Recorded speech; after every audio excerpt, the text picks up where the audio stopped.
Hello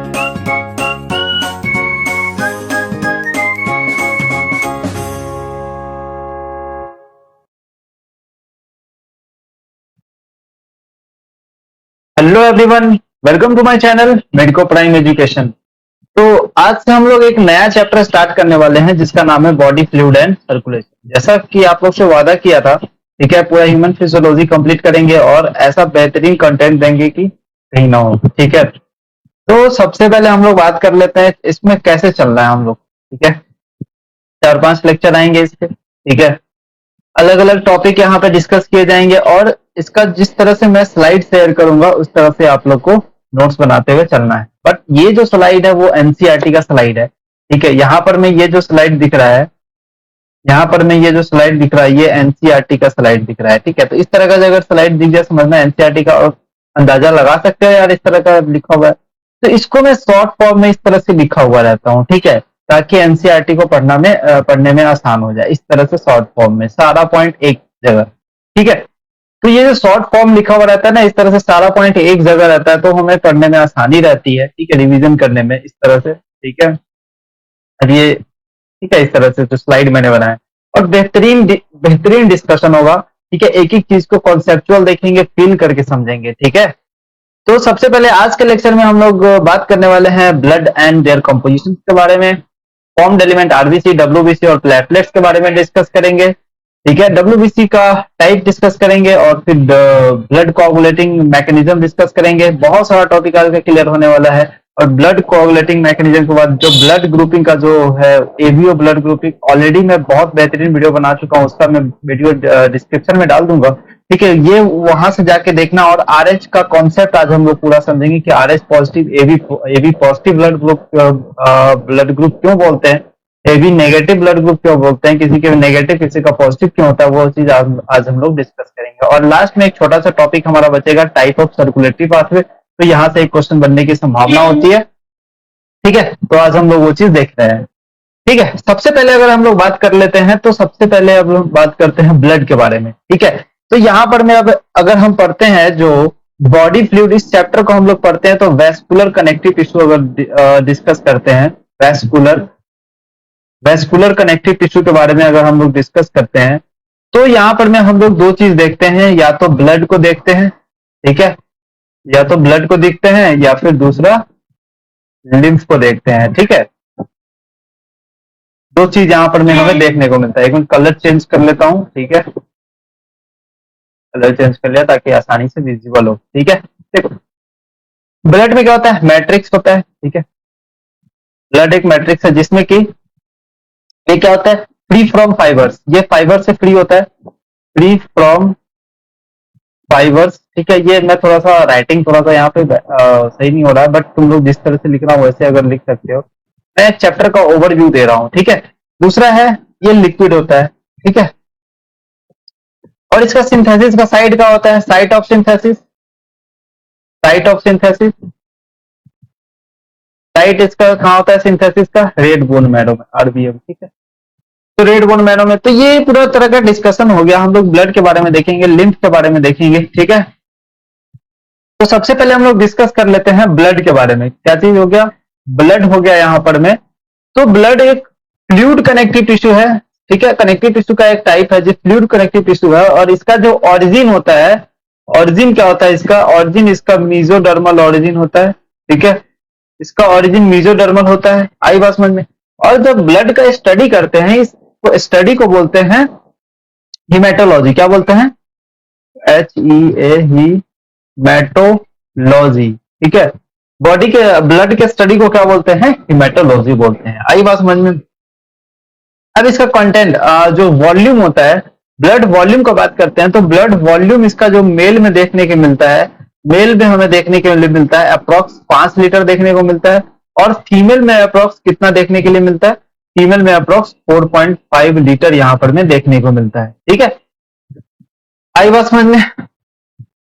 तो हमें पता है कि हमारे बॉडी में जो एक्स्ट्रा सेलुलर फ्लूइड है वो कितना है, एक्स्ट्रा सेलुलर फ्लूइड हमारे कितना है, 15 लीटर। ठीक है, एक्स्ट्रा सेलुलर फ्लूइड हमारे बॉडी में कितना है। इसमें से ब्लड कितना बनाता है, ब्लड जो है वो 33% हमारा एक्स्ट्रा सेलुलर फ्लूइड का बनाता है। ठीक है, ये हो गया फिजियोलॉजी का कुछ इंपॉर्टेंट पॉइंट्स जो कभी कभी क्वेश्चन पूछ सकते हैं। ठीक है, अब देखो, अब ब्लड का पीएच के बारे में बात कर लेते हैं। पीएच देखो, पीएच इसका स्लाइटली अल्कलाइन इसका हो सकता है। ठीक है, स्लाइटली पीएच इसका अल्कलाइन होता है।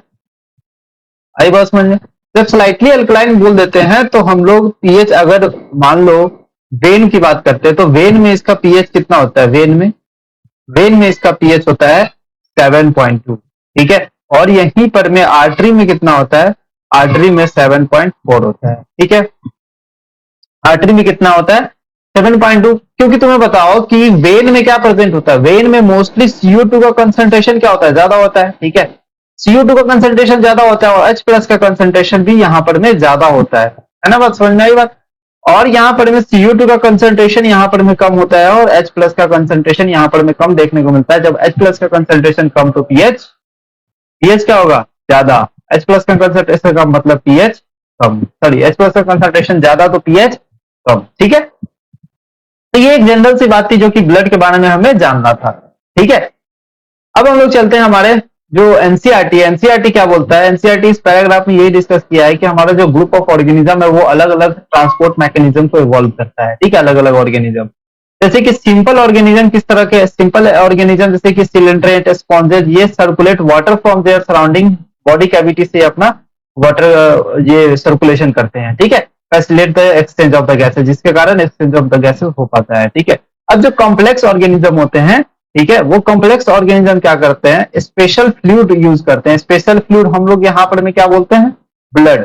ठीक है, blood is commonly use fluid most of the higher organism के द्वारा ब्लड यूज किया जाता है फॉर दिस पर्पस। ठीक है, एक अनदर फ्लूइड है जिसको बोलते हैं लिम्फ, जो कि ट्रांसपोर्ट में हेल्प करता है। तो वहीं पे मैं यहाँ वही तो बताया ना, वेस्कुलर कनेक्टिव टिश्यू कितना टाइप है? ब्लड या तो लिम्फ। ठीक है, ये हायर ऑर्गेनिज्म में देखने को मिलता है वेस्कुलर कनेक्टिव टिश्यू। ठीक है, transport of material from the site of formation to the site of requirement. ठीक है, देखो ट्रांसपोर्ट ऑफ द देखो, अब इसका मटेरियल का ट्रांसफॉर्मेशन हमें करना होता है एक साइड से दूसरे साइड तक। ठीक है, ये किसके द्वारा फुलफिल होता है? या तो ब्लड होगा या फिर लिम्फ होगा। ठीक है, ये दो तरह से होता है, या तो ब्लड होगा या फिर लिम्फ होगा। तो मटेरियल जिसका ट्रांसपोर्टेशन जो रिक्वायर करता है ट्रांसपोर्टेशन, जिसको बोलते हैं nutrients, gases, metabolic wastage, hormones और एंटीबॉडी। तो भाई इस तरह का जो मीडियम क्या हो सकता है? या तो ब्लड होगा या लिम्फ होगा। ठीक है, बात को समझते जाना। ठीक है, अभी मैं वही चीज डिस्कस किया, देखो यहीं पे वो स्लाइड लिखा हुआ है, तो वो सब स्लाइड में अगर राइटिंग खराब लिखता हूं तो उसको जज मत करना। ठीक है, चलो, तो अब हम लोग देखते हैं कि यहाँ पर में जो वेस्कुलर कनेक्टिव टिश्यू है वो दो टाइप का वेस्कुलर कनेक्टिव टिश्यू है। पहला है ब्लड, दूसरा है यहाँ पर में लिम्फ। ठीक है, मैट्रिक्स क्या होता है? लिक्विड होता है इसका। ब्लड इसका जो मैट्रिक्स होता है लिक्विड है और फाइबर फ्री होता है। ठीक है, ब्लड के स्टडी को क्या बोलते हैं? हिमेटोलॉजी। और ब्लड के फॉर्मेशन को क्या बोलते हैं? हीमोपोइसिस। ब्लड के फॉर्मेशन को क्या बोलते हैं? हीमोपोइसिस। ठीक है, अब नेक्स्ट है इसका कलर रेड होता है, पता है सबका खून का कलर क्या होता है? लाल। ठीक है, पीएच 7.4 होता है, स्लाइटली अल्कलाइन यहाँ पे मानते हैं। ठीक है, by weight 7 to 8% of the body weight माना जाता है, लेकिन बाय वॉल्यूम कितना होता है? 5 to 6 litre in male and 4 to 5 litre in female. ठीक है, 7 से 8% बॉडी वेट का जो होता है वो ब्लड का होता है। ठीक है, हाँ यहाँ पे ये इंपॉर्टेंट है कि blood is a false connective tissue, क्योंकि इसमें जो मैट्रिक्स होता है, मैट्रिक्स में फाइबर एब्सेंट होता है। ठीक है, और मैट्रिक्स मैट्रिक्स लिक्विड होता है, इसलिए इसको क्या बोलते हैं? False connective tissue. Cells has no power of division, power of division इसमें नहीं होता। Matrix divide of fibres, matrix of, देखो क्या रीजन है? ब्लड, ये सब रीजन है। ठीक है, matrix of the blood is produce and synthesised by the liver and lymphoid organ. ठीक है, तो ब्लड का जो मैट्रिक्स होता है वो किससे सिंथेसाइज हुआ? लीवर में और लिम्फोइड ऑर्गन्स में। आई बात समझ में? अब चलते हैं, अब कंपोजिशन ऑफ ब्लड के बारे में देखते हैं। ठीक है, अब देखो ये जितना भी कंपोजिशन है ना, ये सारा कंपोजिशन को मैं एक साथ डिस्कस किया हूं और इसमें एक एक करके हम लोग यहाँ पर में देख रहे हैं। ठीक है, देखो सबसे पहले ब्लड को डिवाइड करते हैं हम लोग प्लाज्मा और फॉर्म्ड एलिमेंट्स में। ठीक है, प्लाज्मा, प्लाज्मा से पी से, देखो प्लाज्मा का कंपोजिशन कितना होता है? 55%। प्लाज्मा का कंपोजिशन कितना होता है? 55%, पी से प्लाज्मा, पी से 5, ठीक है, दोनों में 5 आ रहा है, ऐसे याद रख लो कि 55%। अब रिमेनिंग जो बचा वो कितना होगा, 45%। एफ से 4, एफ से फॉर्म्ड एलिमेंट, तो इसे याद रख सकते हैं 45, ठीक है, और ये 55, पी से प्लाज्मा, पी से 55। आई बात समझ में, ये बात समझ में आ गई। चलो देखो, अब हम लोग, अब कंपोजिशन याद हो गया, अब इसमें क्या क्या है, अब इसका जो फीचर्स है वो यहाँ पर में फीचर्स की बात कर लेते हैं। तो फीचर्स जो यहाँ पर में देखने को मिलते हैं, यहाँ पर में ये फीचर्स है, स्ट्रॉ कलर्ड का होता है, ठीक है, ये विस्कस फ्लूइड होता है, और ब्लड जो होता है वो फॉर्म्ड एलिमेंट्स होता है। ब्लड जो यहाँ पर में देखने को मिलता है ये फॉर्म्ड एलिमेंट्स होता है, मोस्टली ब्लड को बोलते हैं फॉर्म्ड एलिमेंट्स, ठीक है। अब नेक्स्ट चीज है, अब प्लाज्मा को हम लोग डिवाइड करते हैं अलग अलग पार्ट में। जैसे कि प्लाज्मा में क्या क्या होता है, प्लाज्मा में वाटर होता है। वाटर देखो, दुनिया में वाटर सबसे ज्यादा प्रेजेंट होता है, तो 90 to 92% क्या होता है, वाटर इसमें प्रेजेंट होता है। और इनऑर्गेनिक सब्सटेंस 1% पाया जाता है। ऑर्गेनिक सब्सटेंस की बात करें तो उसमें कौन आता है, प्रोटीन्स आता है। 6 से 8% यहाँ पर में प्रोटीन्स पाया जाता है, ठीक है, 6 से 8% यहाँ पर में प्रोटीन्स पाया जाता है। यहाँ पर मैं याद रख लो कि कितना परसेंट प्रोटीन पाया जाता है, यहाँ इंपॉर्टेंट है, ठीक है। और ग्लूकोज, एमिनो एसिड, लिपिड्स, ये सब भी ब्लड में पाए जाते हैं, ठीक है। इनऑर्गेनिक सब्सटेंस की बात करते हैं तो यहाँ पर मैं इनऑर्गेनिक सब्सटेंस में आता है आयंस और सॉल्ट, ठीक है। आयंस और सॉल्ट की बात करते हैं तो आयंस में कैल्शियम आयन सबसे ज्यादा प्रेजेंट होता है, और सोडियम आयन उससे कम, सबसे कम मैग्नीशियम आयन, ठीक है। कैल्शियम सबसे ज्यादा प्रेजेंट होता है, तो इसलिए हम लोग बोलते हैं कि सॉल्ट्स में सबसे ज्यादा NaCl प्रेजेंट होगा, मैक्सिमम, ठीक है। और जब सॉल्ट प्रेजेंट होगा सोडियम बाइकार्बोनेट, तो ये क्या एक्शन करता है, बफर एक्शन करता है। इसीलिए सॉल्ट्स भी, ब्लड भी शो करता है बफर एक्शन, ठीक है। और KCl भी ये सॉल्ट से प्रेजेंट होता है। तो बफर एक्शन किसके कारण होता है, सोडियम बाइकार्बोनेट के कारण, ठीक है। नेक्स्ट है, जो प्रोटीन है वो प्रोटीन 3 टाइप का है, ठीक है। प्रोटीन यहाँ पे भी 3 टाइप का, और सबसे इंपॉर्टेंट यही है यहाँ, ठीक है। इसका फंक्शन हमें पूछता है कि जो एल्बुमिन है वो 4% यहाँ पर में देखने को मिलता है। एल्बुमिन कितना है, 4%, ठीक है। ग्लोबुलिन कितना है, 2.4%। 3 तरह के ग्लोबुलिन है, वो भी डिस्कस करेंगे। फाइब्रिनोजन 0.3%, ठीक है, ये 2.4%, ये 0.3% फाइब्रिनोजन। देखो, फाइब्रिनोजन सबसे लार्जेस्ट पाया जाता है और लीवर में प्रोड्यूस होता है, ठीक है, और ब्लड कोआगुलेटिंग में हेल्प करता है, ब्लड कोआगुलेशन में फाइब्रिनोजन हेल्प करता है, ठीक है। नेक्स्ट है एल्बुमिन। एल्बुमिन से याद रखो, एल्बुमिन, एल्बुमिन मतलब ये लीवर से प्रोड्यूस होता है। देखो एल हो गया, एल आ रहा है यहाँ पर में, ये तो लीवर से प्रोड्यूस हो रहा है, ठीक है, इस तरह से याद रख सकते हैं, ये लीवर से प्रोड्यूस हो रहा है। और नेक्स्ट चीज है कि ये ऑस्मो रेगुलेशन में हेल्प करता है और ऑस्मोटिक बैलेंस में हेल्प करता है। मतलब ब्लड कोलाइडल ऑस्मोटिक प्रेशर को ये मेंटेन करने में जब हेल्प कर रहा है यहाँ पर में, तो ये ऑस्मो रेगुलेशन में क्या करता है, हेल्प करता है, ठीक है। ब्लड कोलाइडल ऑस्मोटिक प्रेशर जो हमारा किडनी का जो फॉर्मेशन, जो फिल्ट्रेट का जो यहाँ पर फॉर्मेशन होता है, ब्लड कोलाइडल ऑस्मोटिक प्रेशर, ठीक है, जो ब्लड के द्वारा लगाया जाता है, ये हमारा था बोमेंस कैप्सूल, ठीक है, और यहाँ पर में था कैपिलरी, या एफरेंट आर्टियोल, या इफरेंट आर्टियोल। ये जो ब्लड लगाता है बोमेंस कैप्सूल की तरफ, इसको बोलते हैं ब्लड कोलाइडल ऑस्मोटिक प्रेशर। और यही जो ब्लड कोलाइडल ऑस्मोटिक प्रेशर होता है, ये क्या किसके कारण होता है, एल्बुमिन के कारण। ये किसमें प्रेजेंट होता है, ब्लड में। तो भाई साहब यही तो कैपिलरीज में ब्लड आता है, ठीक है, यही ब्लड जो होता है कैपिलरीज में तो आता है, यही ब्लड में क्या प्रेजेंट होता है, एल्बुमिन, ठीक है। और जब ये एल्बुमिन प्रेजेंट होता है तो हम लोग क्या बोलते हैं, यहाँ पर में प्रोटीन नहीं जा पाता है, ठीक है। तो यही प्रेशर तो लगाता है जब प्रोटीन नहीं जा पाता है। आई बात समझ में, तो यही प्रेशर जो प्रोटीन लगाता है, जिसके कारण ये फिल्ट्रेट, ग्लोबुलर फिल्ट्रेट नहीं में चेंज हो जाता है, तो ग्लोबुलर फिल्ट्रेट में क्या बोलते हैं, प्रोटीनलेस प्लाज्मा प्रेजेंट होता है, ठीक है। वहां पे क्या बोलते हैं, प्रोटीनलेस प्लाज्मा, मतलब इस प्लाज्मा में ये प्रोटीन नहीं होते, इस प्लाज्मा में ये ग्लोबुलर फिल्ट्रेट में ये प्रोटीन नहीं होते, ऐसे बोलते हैं, ठीक है। अब यहाँ पे कॉन्सेप्ट ज्यादा क्लियर हो गया होगा, अगर वो मेरा वीडियो अगर कोई देखा होगा, वहां पे थोड़ा सा डाउट आया होगा, मुझे समझ में आ रहा है, ठीक है। तो देखो यार, सारा फिजियोलॉजी का चैप्टर रिलेट है और इसको समझना बहुत इंपॉर्टेंट, ठीक है। तो इसको समझते हैं धीरे धीरे करके, छोटा छोटा स्टेप से ही तो एक पूरा कॉन्सेप्ट तैयार होगा ना, ठीक है। चलो, तो एल्बुमिन यहाँ समझ आ गया। अब ग्लोबुलिन की बात करते हैं, तो globulin, alpha globulin, beta globulin और गामा ग्लोबुलिन, ठीक है, ये सारा प्रोड्यूस होता है, अल्फा और बीटा प्रोड्यूस होता है लीवर में, लेकिन जो गामा ग्लोबुलिन है वो प्रोड्यूस होता है बीटा लिम्फोसाइट में। मुझे बताओ एंटीबॉडी का जो स्ट्रक्चर इस तरह से बनता है ना, या थोड़ा सा स्केलेटन इस तरह से होता है ना, ठीक है। तो ये कहाँ प्रोड्यूस है, एंटीबॉडी का फॉर्मेशन कहाँ होता है, बीटा लिम्फोसाइट में, लिम्फोसाइट में फॉर्मेशन होता है, ठीक है। तो लिम्फोसाइट से ये रिलेटेड है, तो इस तरह से तो समझो कि गामा ग्लोबुलिन्स जो होता है वो बी लिम्फोसाइट से प्रोड्यूस होता है, लेकिन अल्फा और बीटा ग्लोबुलिन्स होता है वो लीवर में है, लीवर में प्रोड्यूस होता है, लेकिन इसका फंक्शन अलग है। अल्फा कॉपर का ट्रांसपोर्ट करता है और बीटा बीटा ग्लोबुलिन आयरन का ट्रांसपोर्ट करता है, ठीक है। बीटा ग्लोबुलिन आयरन का ट्रांसपोर्ट करता है, ठीक है। आयरन का ट्रांसपोर्ट इसलिए करता है क्योंकि मुझे बताओ हीमोग्लोबिन, हीमोग्लोबिन, ठीक है, एचपी। तो हीमोग्लोबिन में क्या आता है, ग्लोबिन, तो यहाँ पर में आयरन का जरूरत पड़ता है फॉर्मेशन के लिए ग्लोबिन, ठीक है।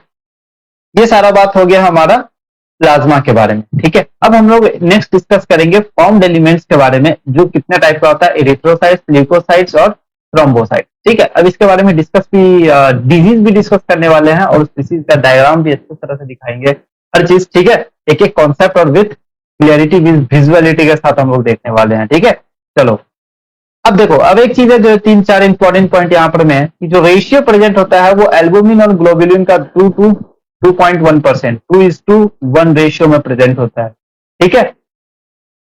आई बात समझ में। और सीरम को क्या बोलते हैं, अगर प्लाज्मा में से क्लॉटिंग फैक्टर रिमूव कर देते हैं तो क्या होता है, सीरम। प्लाज्मा में से क्लॉटिंग फैक्टर रिमूव कर देते हैं, इस प्लाज्मा में से, ये जो प्लाज्मा है, ये जो प्लाज्मा है इसमें से क्लॉटिंग फैक्टर, अगर इसको, हाँ, जो क्लॉटिंग फैक्टर है फाइब्रिनोजन को, ठीक है, इसको रिमूव कर देते हैं तो क्या बोल देंगे, सीरम, ठीक है। इसमें क्लॉटिंग फैक्टर प्रेजेंट होता है। आई बात समझ में, ठीक है। अब देखो, अब जो लिम्फ क्या प्रेजेंट होता है, लिम्फ, लिम्फ ब्लड में से आरबीसी, प्लेटलेट्स और माइक्रो प्रोटीन्स इसमें से हटा देते हैं तो क्या प्रेजेंट होता है, RBC, platelets, macro protein. RBC हटा दिए, ठीक है, और यहाँ पे थ्रोम्बोसाइट्स हटा दिए, प्लेटलेट्स, ठीक है। तो इसमें क्या प्रेजेंट होता है, तो फिर इसको क्या बोलते हैं, लिम्फ, ठीक है। फॉर्म्ड एलिमेंट्स की बात करते हैं, तो फॉर्म्ड एलिमेंट्स में सबसे पहला जो एलिमेंट्स है यहाँ पर में आरबीसी है, ठीक है। कलर चेंज करता, थोड़ा सा विजुअलिटी है,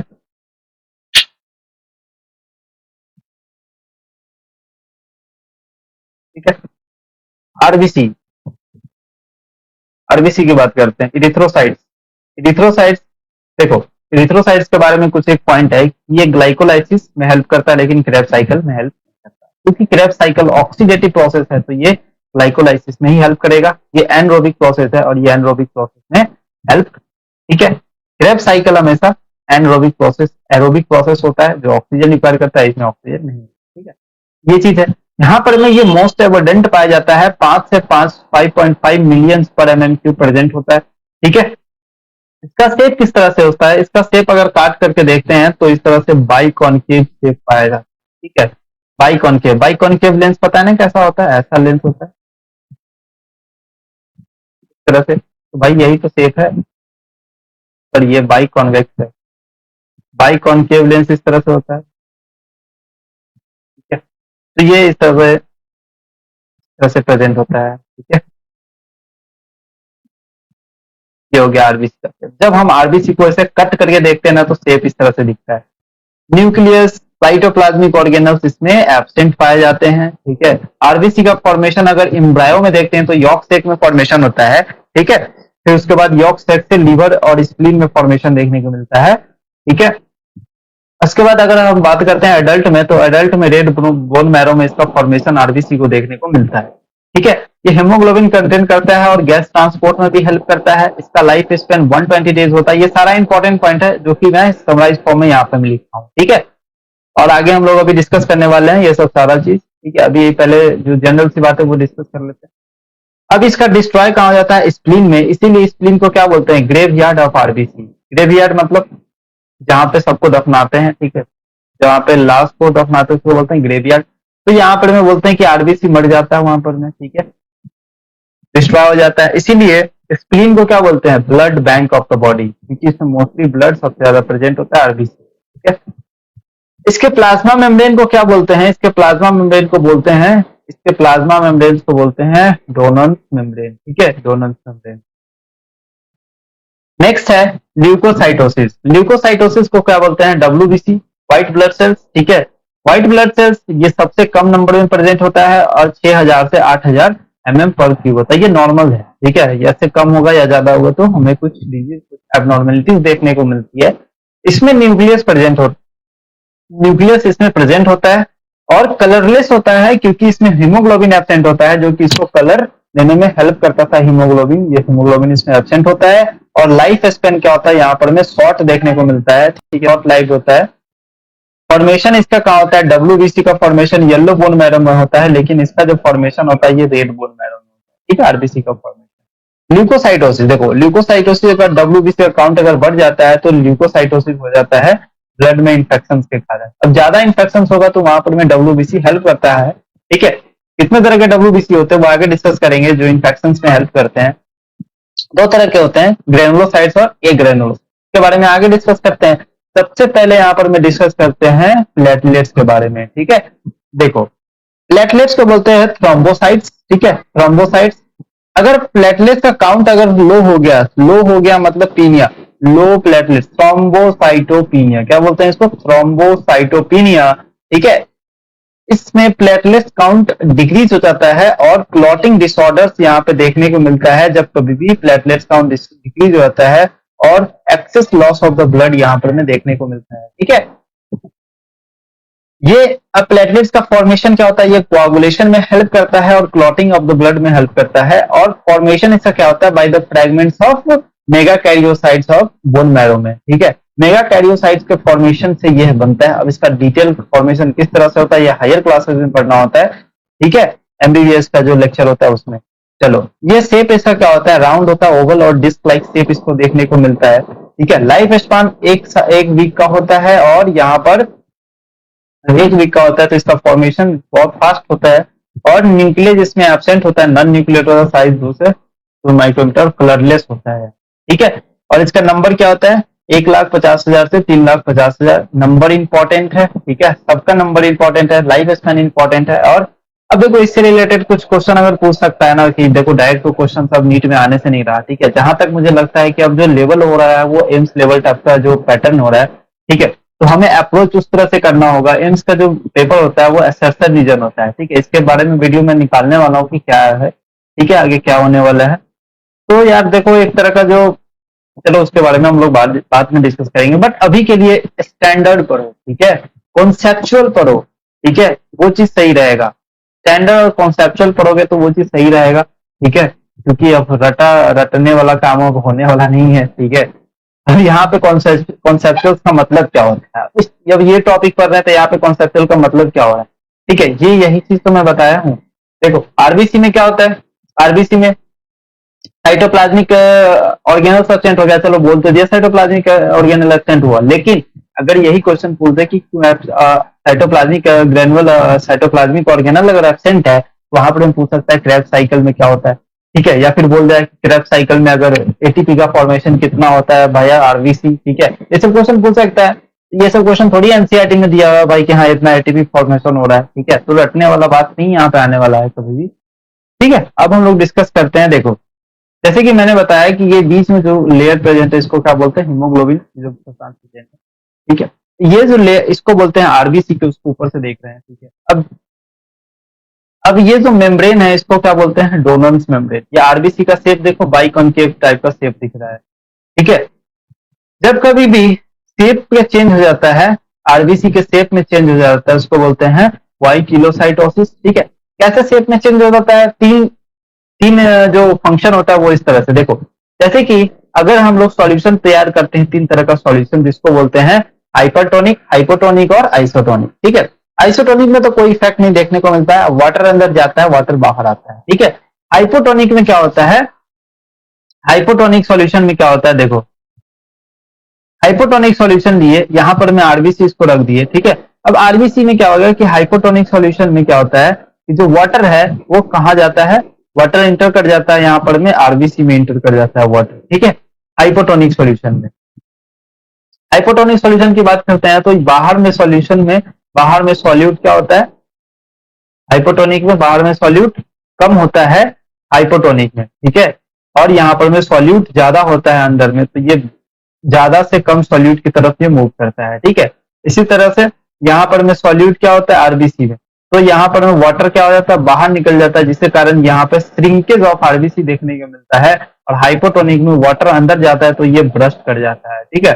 लेकिन जो आइसोटोनिक है उसमें कोई इफेक्ट नहीं होता, वाटर बाहर आता है बाहर अंदर जाता है, दोनों में सॉल्यूट का कंसेंट्रेशन अंदर और बाहर सेम रहता है, ठीक है। आई बात समझ में, इसको बोलते हैं कॉन्सेप्ट, है ना।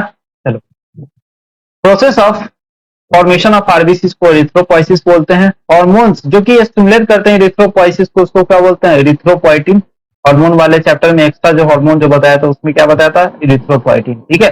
जो कि किडनी से सिंथेसाइज होता है। किडनी से कहां से सिंथेसाइज होता है जेजी सेल से। कहां से सिंथेसाइज होता है जेजी सेल से।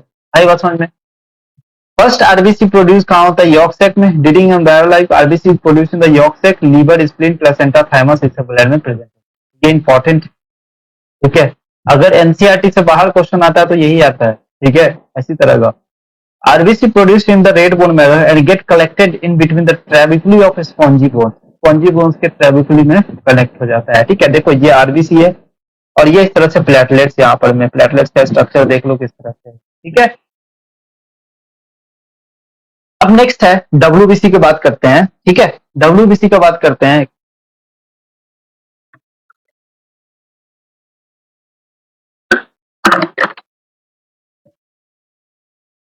देखो डब्ल्यूबीसी का बात करते हैं तो दो तरह का डब्ल्यूबीसी यहां पर मैं देख, ग्रेनुलोसाइट्स एंड ए ग्रेनुलोसाइट्स, ठीक है। ग्रेनुलोसाइट्स एंड ए ग्रेनुलोसाइट्स, आपका कलर चेंज कर लूंगा। देखो ग्रेनुलोसाइट्स और ए ग्रेनुलोसाइट्स दोनों के बीच में डिफरेंस भी मैं यहां पर मैं लिख दिया हूं, ठीक है।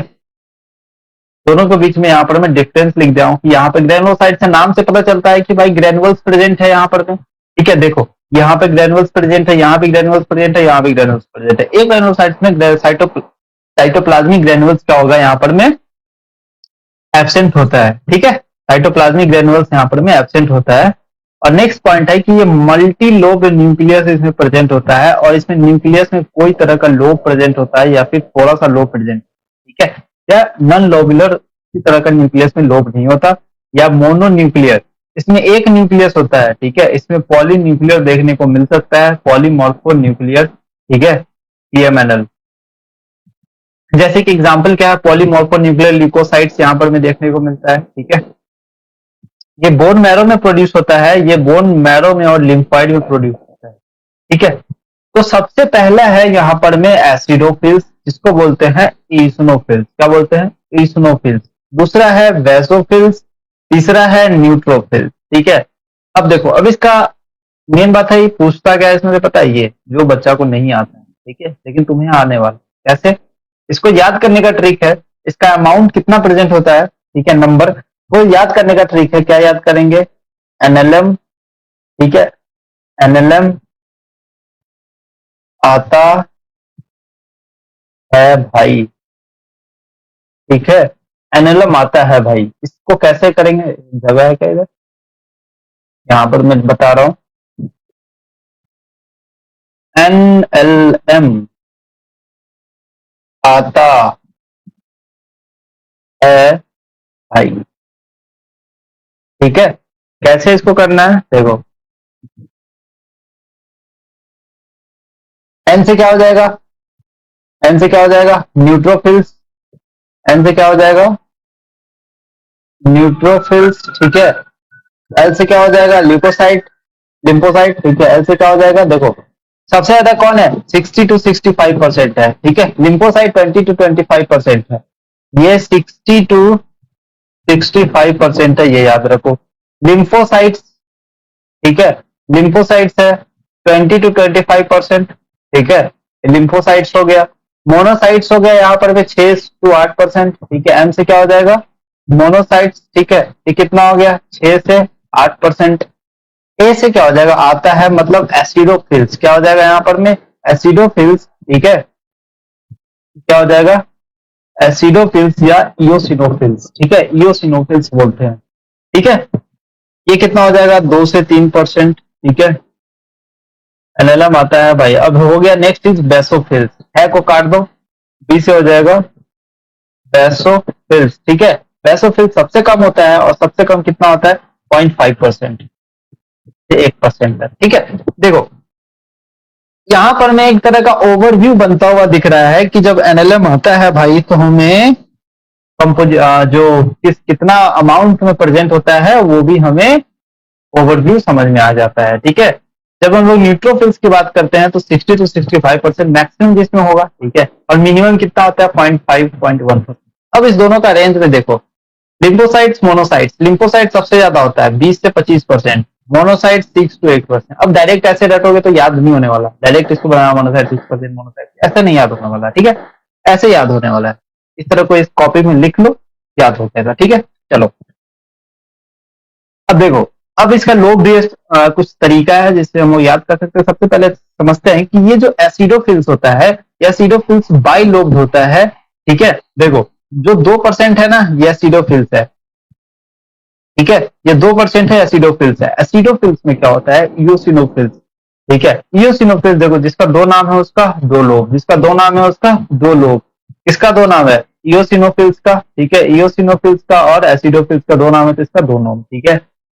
नेक्स्ट है वेसोफिल्स। वेसोफिल्स में क्या होता है, ये ट्राइलोब न्यूक्लियस प्रेजेंट होता है इसमें, ट्राइलोब न्यूक्लियस इस तरह से, ठीक है। ये एक न्यूक्लियस, दो न्यूक्लियस और ये तीन न्यूक्लियस, इस तरह से ट्राइलोब न्यूक्लियस यहाँ पर में प्रेजेंट होता है, और एस शेप न्यूक्लियस यहाँ पर में देखने को मिलता है, ठीक है।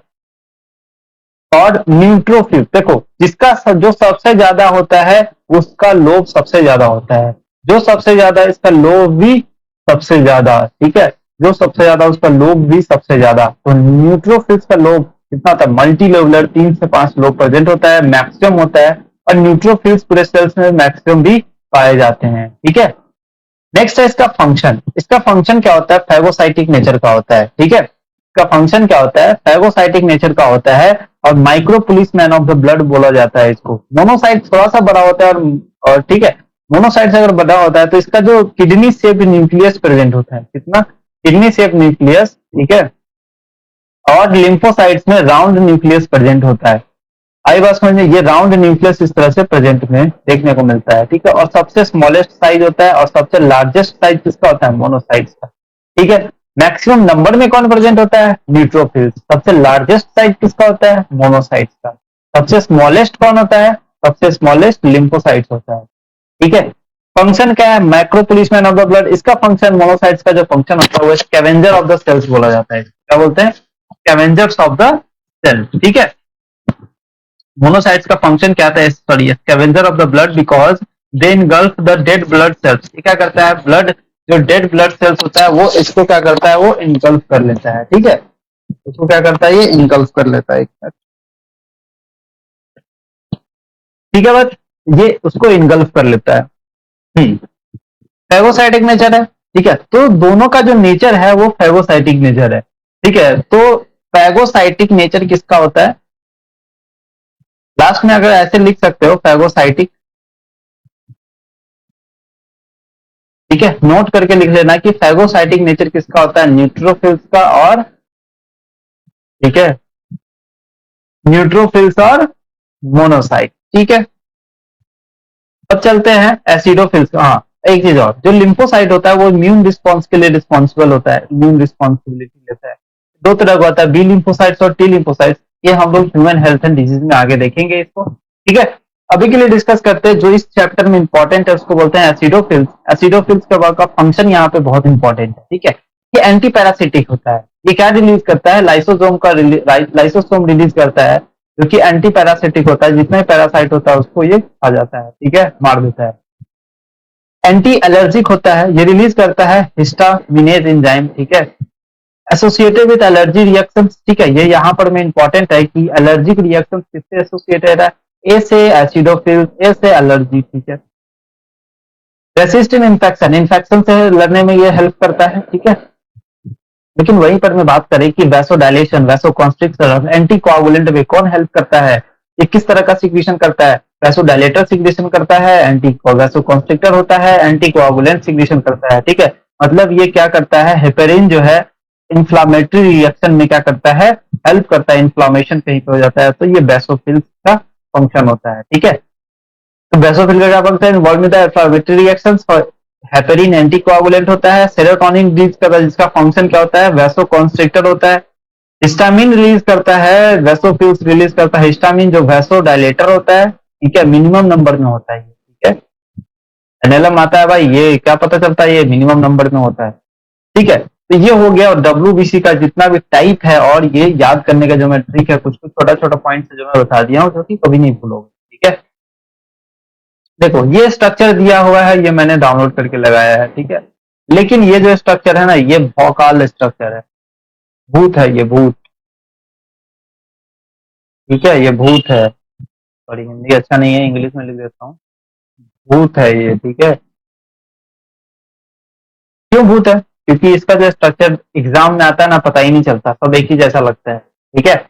इसको एकदम माइक्रोस्कोप से देखना पड़ता है तो पता चलता है, ठीक है। लेकिन जो यहाँ पर मैं नया स्ट्रक्चर बनाया हूँ, अगर ये स्ट्रक्चर इसी से रिलेटेड मैं बनाया हूँ, कोई भी इधर उधर नहीं दिख रहा होगा। जैसे कि एसिडोफिल्स देखो यहाँ पर मैं, एसिडोफिल्स एसिडोफिल्स एसिडोफिल्स इओसिनोफिल्स, यहाँ पे देखो दो लोब यहाँ पर में एज इट इज दिख जाएगा, और मैंने भी इसी तरह से बनाया है, देखो, ठीक है।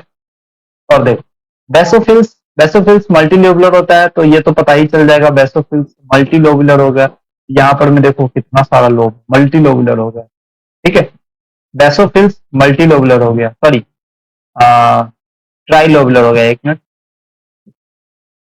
हाँ ये देखो इस तरह से एक्सेप, यहाँ पर मैं पता ही नहीं चलता ना, यहाँ पर मैं एक्सेप, ठीक है, बहुत सारा, ठीक है। ये बेसोफिल्स में इसी तरह से क्वेश्चन फंसते हैं। न्यूट्रोफिल्स में देखो कितना सारा लोब है, ठीक है, ये बहुत सारा लोब है। अगर तीन से ज्यादा लोब दिख जाए तो उसको आंख बंद के न्यूट्रोफिल्स मार देना, ठीक है। मोनोसाइट्स में देखना कि इस तरह से होगा, तो टी लिम्फोसाइट्स और बी लिम्फोसाइट्स किस तरह से होता है, ये इस तरह से, प्लेटलेट्स इस तरह से, आरबीसी इस तरह से, ठीक है। आई बात समझ में? तो ये स्ट्रक्चर सब एग्जाम में पता नहीं चलते यार, यहाँ नहीं पता चल रहा है, ठीक से दिया हुआ है, लेकिन यहाँ पर मैं वही चीज क्लियर है, देखो न्यूट्रोफिल्स मल्टीलोबुलर है, ठीक है, यूसिनोफिल्स बेसोफिल्स ट्राइलोबुलर है, ठीक है, इस तरह। चलो अब हीमोग्लोबिन को बात करें। हीमोग्लोबिन जो होता है, देखो ह्यूमन ग्लोबिन का स्ट्रक्चर यहाँ पर मैं दिखा रखा है। ह्यूमन ग्लोबिन जो हीमोग्लोबिन होता है वो रेड कलर का प्रेजेंट होता है, ठीक है। उसमें दो चेन होते हैं। हीमोग्लोबिन में का जो कंपोनेंट होता है उसको बोलते हैं ग्लोबिनिन, ग्लोब्यूल, क्या बोलते हैं, ग्लोब्यूलिन। ग्लोब्यूलिन कितना होता है, ये 95% यहाँ पर में देखने को मिलता है, जो कि बोलते हैं प्रोटीन पार्ट, ठीक है। एक प्रोटीन पार्ट होता है और एक हीम पार्ट होता है। ये जो हीम पार्ट होता है ये कितना होता है, 5% होता है, ठीक है। ये ग्लोबुलिन होता है, इसमें दो अल्फा चेन होता है और इसमें दो बीटा चेन होता है। देखो ये अल्फा चेन दो दिख रहा है और ये दो बीटा चेन दिख रहा है, इस तरह से, ठीक है। इस तरह से दो बीटा चेन यहाँ पर हमें देखने को मिल रहा है, ठीक है। आई बात समझ में? आयरन में क्या, कौन सा, किस तरह का आयरन प्रेजेंट होता है, ये Fe+2 का आयरन प्रेजेंट होता है, इंपॉर्टेंट है, कभी क्वेश्चन पूछ सकते हैं। और रिंग प्रेजेंट होता है, हीम प्लस रिंग प्रेजेंट होता है, इसको पोरफायरिन्स बोलते हैं, ठीक है। आई बात समझ में? तो तीन तरह का हीमोग्लोबिन ह्यूमन में प्रेजेंट होता है, haemoglobin HA1, haemoglobin A1 adult haemoglobin, haemoglobin A2 इसको बोलते हैं adult haemoglobin, HB2, HbF foetal haemoglobin जिसको बोलते हैं, ठीक है। मैक्सिमम क्या प्रेजेंट होता है, HbA1 मैक्सिमम प्रेजेंट होता है एडल्ट में, जिसका फॉर्मूला होता है अल्फा 2 बीटा 2, ठीक है। मतलब दो अल्फा दो बीटा प्रेजेंट होता है। लेकिन वहीं पर में देखो हीमोग्लोबिन में तो अल्फा बीटा चेन होता है, उसके अलावा बीटा गामा और डेल्टा चेन भी प्रेजेंट होता है। अल्फा और गामा किस में प्रेजेंट होता है, जो ये क्या कहते हैं, फीटल हीमोग्लोबिन प्रेजेंट होता है। और जो अल्फा और गामा सॉरी डेल्टा प्रेजेंट होता है, उस डेल्टा किस में प्रेजेंट होता है, एडल्ट हीमोग्लोबिन 2 में, एडल्ट HB2 में प्रेजेंट होता है, ठीक है। ये याद रखना है इसको। ऑक्सीजन बाइंडिंग कैपेसिटी किसका ज्यादा होगा, HbF का, ठीक है। देखो नेक्स्ट कुछ इंपॉर्टेंट पॉइंट्स यहाँ पर हम डिस्कस करते हैं। डायपिडेसिस क्या होता है, squeezing out of the neutrophils from the wall of the blood capillaries into the, देखो ये न्यूट्रोफिल्स है, ठीक है, ये ब्लड कैपिलरीज टिश्यू से क्या होता है, स्क्वीजिंग आउट हो जाता है, ठीक है।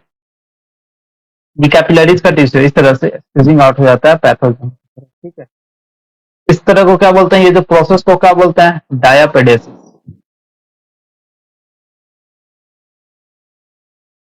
ठीक है, क्या बोलते हैं, डायपिडेसिस। ल्यूकोसाइटोपेनिया, टोटल ल्यूकोसाइट काउंट अगर डिक्रीज होता है उसको बोलते हैं ल्यूकोसाइटोपेनिया। हाँ एक चीज यहाँ पे बच गया, देखो अगर थ्रोम्बोसाइट्स का जो काउंट अगर कितना होता है क्रिटिकल, इतना होना चाहिए 4000 से 4000 पर एमएम की क्रिटिकल होता है, ठीक है।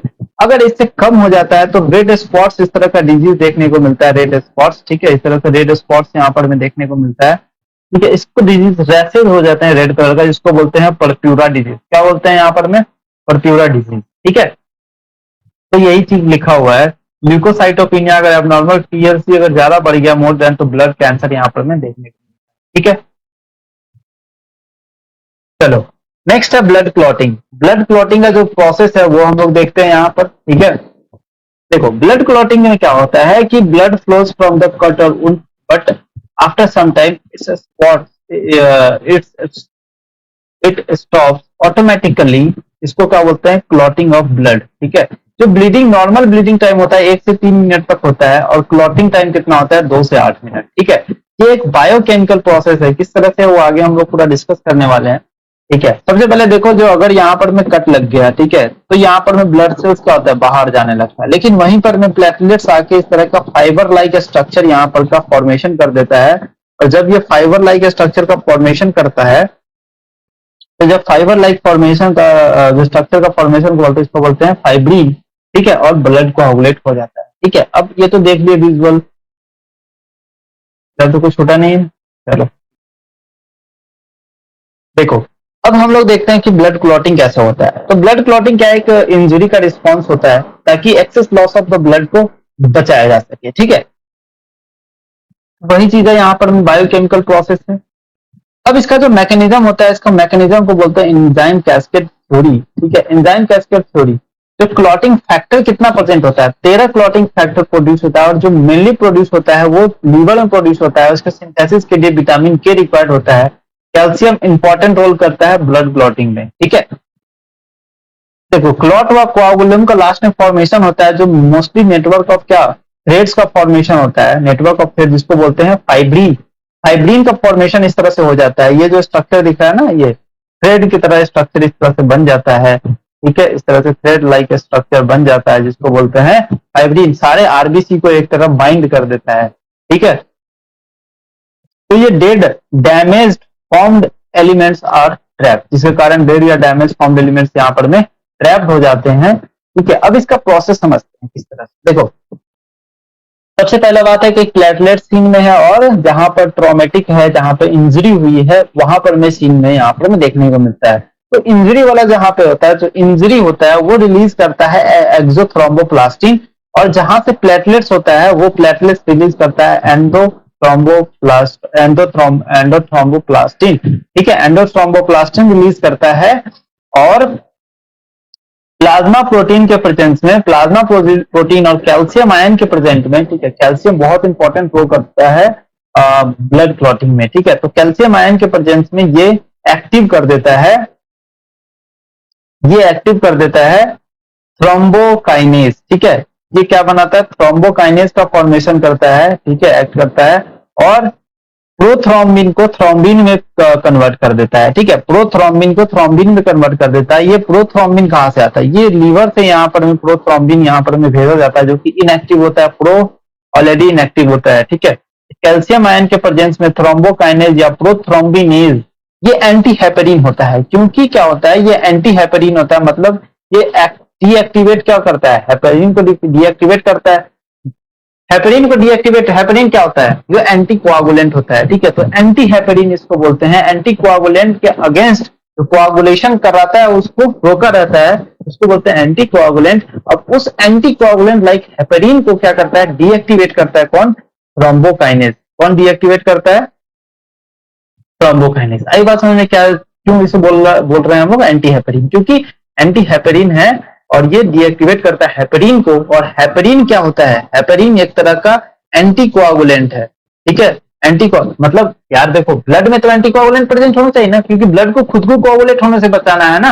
ये ब्लड वेसल्स है, इसमें अगर मान लो इसमें कट गया, तो ये तो नहीं कटा है, तो उस सीन में एंटी कोआगुलेंट को तो एक्टिव होना रहता है ना, तो वो उसको पहले डीएक्टिवेट करता है, ठीक है, एंटी हेपेरिन। तो ये क्या करता है? प्रोथ्रोम्बिन को थ्रोम्बिन में चेंज कर देता है, एक्टिव। अब ये थ्रोम्बिन एक्ट करता है फाइब्रिनोजन में, जो कि इनसॉल्युबल होता है, सॉरी इनएक्टिव होता है और इनसॉल्युबल होता है। इसको इनएक्टिव होता है और सॉल्युबल होता है, जिसको कन्वर्ट कर देता है इनसॉल्युबल में, और यही इनसॉल्युबल लाइक स्ट्रक्चर का फॉर्मेशन हो जाता है, जिसको बोलते हैं नेटवर्क ऑफ फाइब्रिन। ठीक है,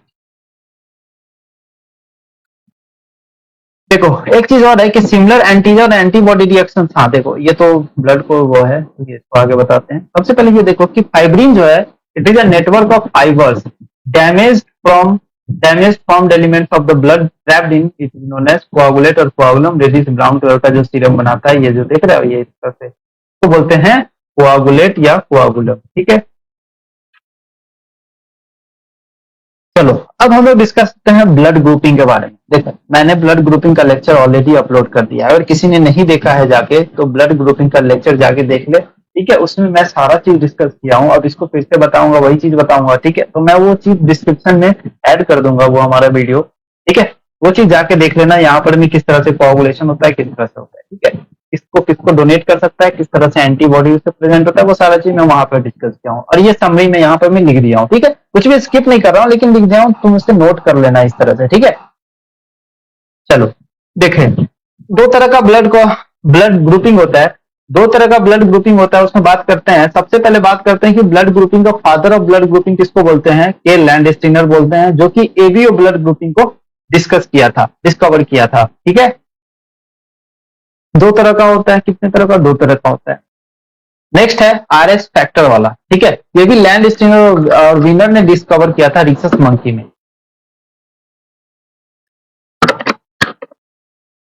जब ये रिसस मंकी में डिस्कवर किया तो यही आरएच, रिसस से ही टर्म आ गया क्या यहाँ पर में, आरएच।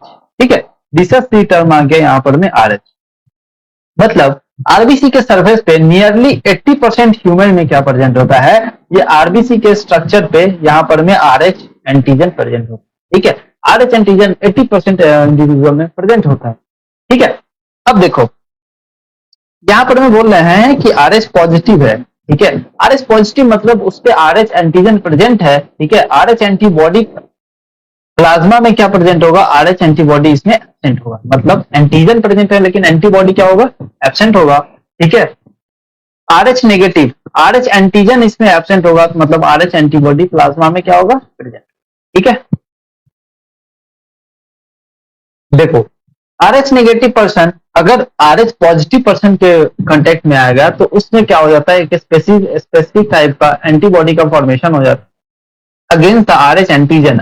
एंटीजन के अगेंस्ट एंटीबॉडी का फॉर्मेशन होता है। ठीक है, इसीलिए जब हम लोग ब्लड ग्रुपिंग करते हैं ना, तो उस समय ब्लड ट्रांसफ्यूजन के समय ये जरूरी होता है कि मिला ले। ठीक है, अब चलते हैं, देखो सबसे पहले बात करें कि ये चीज इंपॉर्टेंट है समझना कि डोनर और रेसिपिएंट में क्या कंडीशन होना चाहिए। देखो डोनर कभी भी हमेशा आरएच पॉजिटिव है तो आरएच नेगेटिव को दे सकता है, नेगेटिव वाला नेगेटिव को दे सकता है, नेगेटिव वाला पॉजिटिव को दे सकता है। ठीक है, नेगेटिव वाला पॉजिटिव को दे सकता है, और पॉजिटिव वाला पॉजिटिव को तो दे सकता है। ठीक है, लेकिन पॉजिटिव वाला पॉजिटिव को दे सकता है, लेकिन वहीं पर में पॉजिटिव वाला जो होता है, पॉजिटिव वाला एक बार नेगेटिव को दिया, उसके अगेंस्ट एंटीबॉडी का फॉर्मेशन हो गया।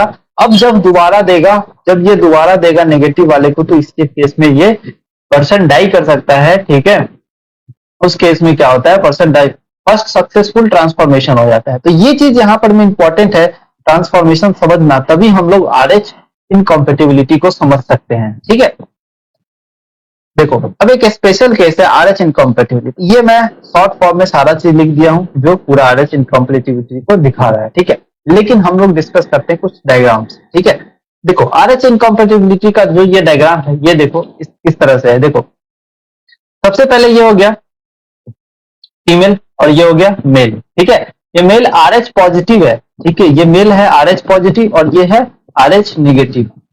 ठीक है, तो ये जो मेल आरएच पॉजिटिव है, तो ये मदर क्या है, आरएच नेगेटिव है। ठीक है, आरएच नेगेटिव है। ठीक है, आरएच नेगेटिव है ये। ठीक है, लेकिन यहाँ पर में फीटस क्या है, आरएच पॉजिटिव। ठीक है, आरएच पॉजिटिव, यहाँ पर में फीटस क्या है, आरएच पॉजिटिव। देखो अगर जो ब्लड आरएच पॉजिटिव से आरएच नेगेटिव में चला जाता है, आरएच पॉजिटिव से आरएच नेगेटिव में जाता है, तो यहाँ पर में आरएच पॉजिटिव वाला आरएच नेगेटिव में चला जाता है ड्यूरिंग डिलीवरी के समय, तो ब्लड में मिक्सिंग हो जाता है और एंटीबॉडी का फॉर्मेशन हो जाता है। ठीक है, देखो फर्स्ट में क्या हो जाता है, RH पॉजिटिव से RH नेगेटिव में जा रहा है, रिसिपिएंट क्या है, मदर है, ड्यूरिंग प्लेसेंटा को कट करते हैं तो उस समय कुछ ब्लड का मिक्सिंग हो जाता है, ठीक है। तो ये मिक्सिंग हो गया कब, जब RH नेगेटिव है, ठीक है, मदर RH नेगेटिव है और फीटस क्या है, RH पॉजिटिव है इस केस में, ठीक है। अब जब सेकेंड बार प्रेगनेंसी होगा, सेकेंड बच्चा होगा, ठीक है, सेकेंड बेबी होता है तो उस समय मदर जो होता है वो उस समय केस में अभी भी नेगेटिव है, लेकिन यहाँ पर में जो बेबी है वो भी क्या है, यहाँ पर में पॉजिटिव है, ठीक है, यहाँ पर में ये भी पॉजिटिव है। लेकिन अब इस केस में जब RH पॉजिटिव वाला RH नेगेटिव के पास अगर मिक्स होता है तो इस केस में एग्लूटिनेशन देखने को मिलता है सेकेंड बर्थ में, ठीक है। मतलब एंटीजन एंटीबॉडी यहाँ पर में रिएक्शन होता है और ये इस तरह से होता है, ठीक है। ये एंटीजन एंटीबॉडी का क्या हो गया, यहाँ पर में रिएक्शन और एग्लूटिनेशन यहाँ पर में इस तरह से देखने को मिलता है, ठीक है। ये एग्लूटिनेशन का पूरा फॉर्म, ठीक है, मतलब clumping of antigen antibody reaction को क्या बोलते हैं, एग्लूटिनेशन, ठीक है। इस केस में क्या हो सकता है, जॉन्डिस एंड अनीमिया देखने को मिलता है यहाँ पर में, ठीक है। बच्चे को जॉन्डिस और अनीमिया होता है, इस केस को क्या बोलते हैं, इरिथ्रोब्लास्टोसिस फेटालिस, ठीक है। कौन सा डिजीज होता है, इरिथ्रोब्लास्टोसिस फेटालिस, और इस केस में डेथ पॉसिबल है, ठीक है। चलो देखो, अब वही चीज मैं डिस्कस किया हूँ कि RH positive, RH negative, RH positive male, ठीक है। फर्स्ट प्रेगनेंसी के समय फीटस क्या होता है, RH पॉजिटिव होता है, और यहाँ पर में फीटस क्या होता है, RH पॉजिटिव। यहाँ पर में ड्यूरिंग कांस्टेंट क्या है कि मदर भी क्या है, नेगेटिव, और फीटस क्या है, पॉजिटिव। तो फर्स्ट बर्थ सक्सेसफुल हो जाता है, लेकिन वहीं पर में सेकेंड बर्थ क्या हो जाता है, एंटीजन एंटीबॉडी रिएक्शन होने के कारण RBC का क्लम्पिंग हो जाता है, तो बोलते हैं एग्लूटिनेशन, और यहाँ पर में फीटस को क्या होता है, जॉन्डिस और एनीमिया हो सकता है। फैटल टू द फीटस, ये फीटस को फैटल होता है, ठीक है। Blockage of the heart capillary, जिसके कारण हार्ट डैमेज हो सकता है और हार्ट जिसके कारण डेथ भी हो सकता है, ठीक है। तो देखो, अब इसको प्रिवेंट क्या करते हैं, इसको एंटीबॉडीज टू मदर को क्या करते हैं, ऑलरेडी एंटीबॉडी दे देते हैं, ताकि वो एंटीजन जो एंटीबॉडी बना है उसके अगेंस्ट एंटीबॉडी काम करता है, एंटीबॉडी के अगेंस्ट RH एंटीबॉडी जो बन जाता है उसके अगेंस्ट एंटीबॉडी हम लोग दे देते हैं मदर को। अब वो कौन सा एंटीबॉडी, तो रोगम हो गया, रोलिन हो गया, एंटी-डी हो गया, ये given to the just after the pregnancy, ठीक है। इस केस को क्या बोलते हैं, एरिथ्रोब्लास्टोसिस। ये डिस्कस किया, समझ आ गया, ठीक है। ये डायग्राम है, इस डायग्राम से, ये डायग्राम बनाना नहीं है, लिखना तो यही है, क्वेश्चन तो यहीं से आएगा, ठीक है। लेकिन अगर मान लो कुछ ज्यादा कॉन्सेप्चुअल आ गया तो अब मदर को क्या बना देगा, RH negative, RH positive, RH positive, RH negative बना के क्वेश्चन घुमा सकता है, ठीक है। तो घुमा क्यों सकता है, ये एक केस याद रखो, बाकी सारा केस में सेम ही रहता है, ठीक है। बस ये केस में जो एबनॉर्मलिटी देखने को मिलता है जो एनसीईआरटी में दिया हुआ है, और यही पूछेगा ही, ठीक है ना।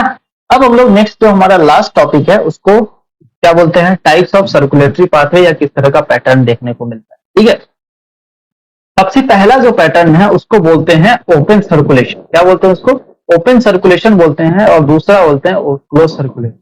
मतलब ओपन का सर्कुलेटरी सिस्टम है, हुआ ओपन सर्कुलेटरी सिस्टम, ठीक है। क्लोज्ड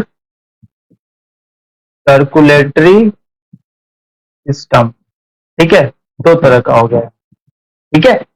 चलो, ओपन सर्कुलेटरी सिस्टम और क्लोज सर्कुलेटरी सिस्टम की बात करते हैं तो देखो, जैसे कि हार्ट से ब्लड आया वाया लार्ज वेसल्स के थ्रू, ठीक है, हार्ट से ब्लड आया वाया लार्ज वेसल्स के थ्रू, तो ये हार्ट से गया लार्ज वेसल्स के थ्रू, अब उसको बॉडी स्पेस में भेजना है, तो बॉडी स्पेस में जब कभी भी हमें भेजना होता है तो हमें क्या करते हैं कि वो ये टिश्यू है यहाँ पर में, ठीक है।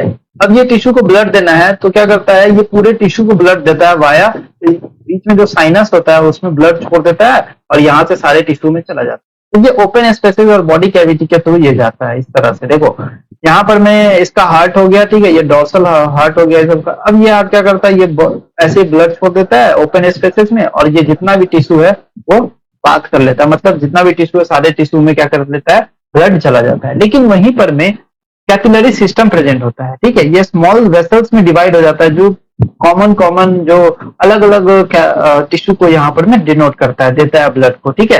तो देखो जैसे कि अर्थवर्म में हो गया, अर्थवर्म में इस तरह से प्रेजेंट होता है, ये हार्ट हो गया, ये ब्लड वेसल्स हो गया, ये स्मॉल कैपिलरीज में डिवाइड हो गया, और यही कैपिलरी जो होता है वो अलग अलग टिश्यू को ब्लड देता है। ठीक है, ये टिश्यू यहाँ पर मैं दिखा रखा है इस तरह से।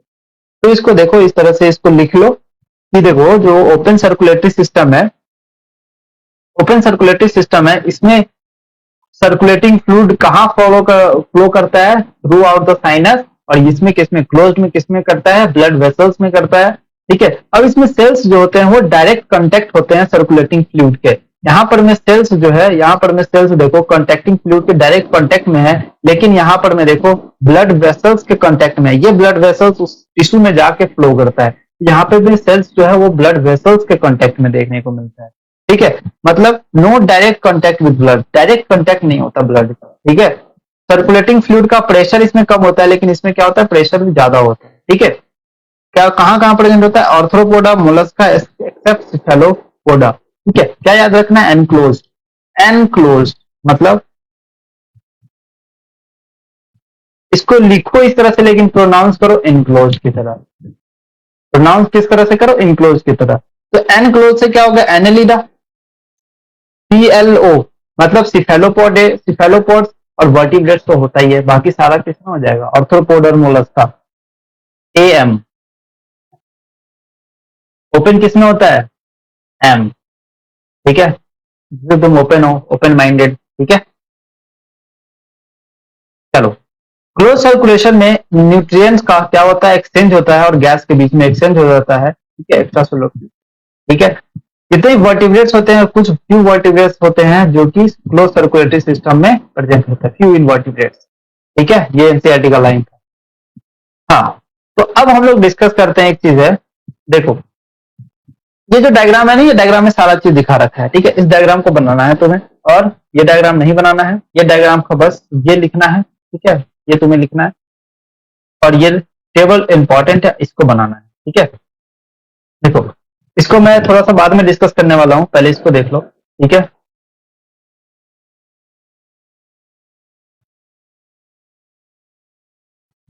देखो सिंगल सर्कुलेशन की बात करते हैं, तो जो पाइसेस में प्रेजेंट होता है सिंगल सर्कुलेशन, सिंगल सर्कुलेशन यहीं पे मैं बता रहा हूं।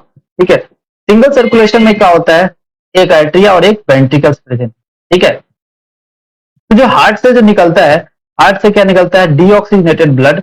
डीऑक्सीजनेटेड ब्लड कहाँ जाता है, वाया गिल्स से होके, गिल्स से होके ऑक्सीजनेटेड, गिल्स में क्या हो जाता है, ऑक्सीजनेशन हो जाता है, और यहां से ऑक्सीजनेटेड ब्लड निकलता है। ऑक्सीजनेटेड ब्लड किसको देना है हमें, देखो हमेशा याद रखो कि ऑक्सीजनेटेड ब्लड किसको देना है, ऑक्सीजनेटेड ब्लड किसको देना है,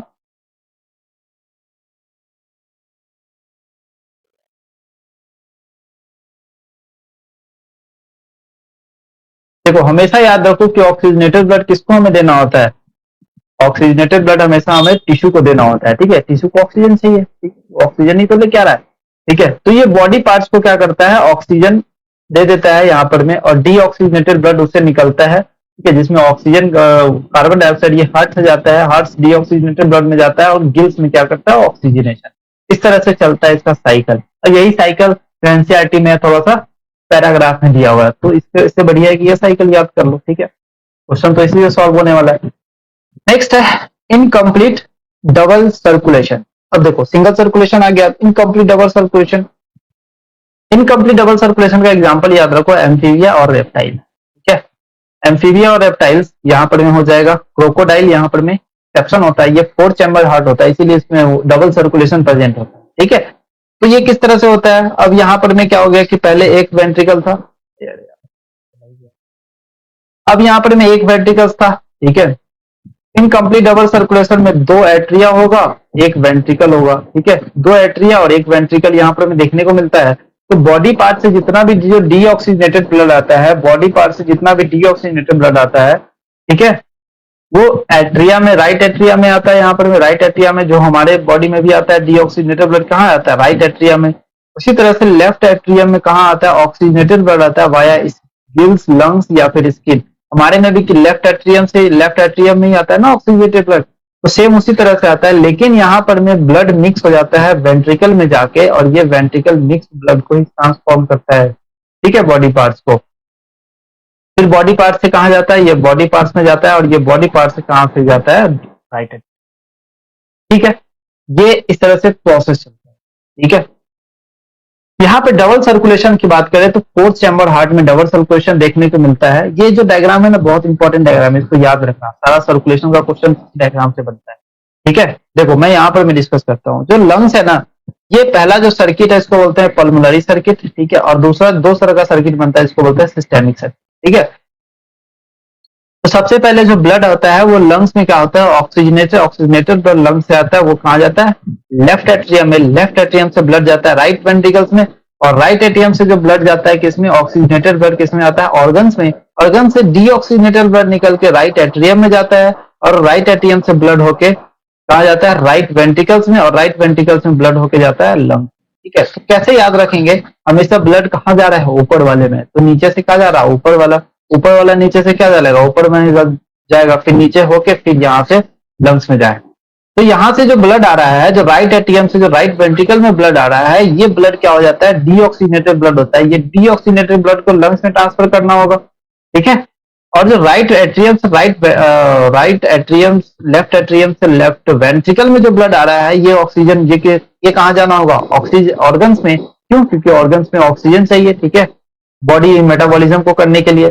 किसमें होता है ब्लड, बर्ड्स और मैमल्स में होता है। ठीक है, अब हम लोग देखते हैं सबसे पहला कि पल्मोनरी हार्ट क्या होता है। पल्मोनरी हार्ट, ठीक है, पल्मोनरी हार्ट होता है जो राइट साइड हार्ट होता है ना, राइट साइडेड हार्ट को बोलते हैं पल्मोनरी हार्ट। ठीक है, क्या होता है, राइट साइड में क्या होता है, देखो राइट साइड, लेफ्ट और राइट साइड। राइट साइड में देखो ये गंदा हो गया, देखो यहाँ पर ये राइट साइड में क्या क्या है, राइट एट्रियम है, राइट वेंट्रिकल है। ठीक है, और डीऑक्सीजनेटेड ब्लड को घटा देते हैं, माइनस डीऑक्सीजनेटेड ब्लड। ठीक है, तो क्या किस तरह का कंपोजिशन बन गया, पल्मोनरी हार्ट का कंपोजिशन बन गया।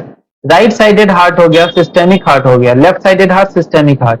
जो लेफ्ट साइडेड हार्ट होता है ना, उसको बोलते हैं सिस्टेमिक हार्ट। ठीक है, और सिस्टेमिक सर्कुलेशन और वो सब अलग है। ठीक है, उसको थोड़ा सा मिक्स मत करना इसमें। ठीक है, जो पल्मोनरी सर्कुलेशन होता है, पल्मोनरी सर्कुलेशन में क्या क्या हो गया, पल्मोनरी सर्कुलेशन स्मॉलर सर्किट होता है। पल्मोनरी सर्कुलेशन में क्या होता है कि राइट वेंट्रिकल से जो ब्लड निकलता है, राइट वेंट्रिकल से ब्लड निकलता है। ठीक है, राइट वेंट्रिकल से जो ब्लड निकलता है वो कहाँ जाता है, लंग्स में। ठीक है, अब ये लंग्स से ब्लड कहाँ जाता है, लेफ्ट वेंट्रिकल में। ये इस तरह का जो कंपोजिशन क्या बोलते हैं, पल्मोनरी सर्कुलेशन। ठीक है, अब इसी तरह से देखो कि जो लेफ्ट वेंट्रिकल से ब्लड निकला वो ऑर्गन में गया, ऑर्गन से कहाँ गया, राइट एट्रियम में गया। ठीक है, तो ये किस तरह का सर्कुलेशन क्या बोलते हैं, सिस्टेमिक सर्कुलेशन। और सिस्टेमिक सर्कुलेशन ही बोलते हैं ना न्यूट्रिएंट्स करने में हेल्प करता है। ठीक है, तो systemic circulation pump only oxygenated blood, systemic heart और सर्कुलेशन में डिफरेंट है। ये सर्कुलेशन दिखा रखा है यहाँ पर में। ठीक है, ये यहाँ पर में सर्कुलेशन दिखा रखा है और ये हार्ट के बारे में दिखा रखा है। ठीक है, ये चीज यहाँ पर में इंपॉर्टेंट है। ठीक है, आई बात समझ में।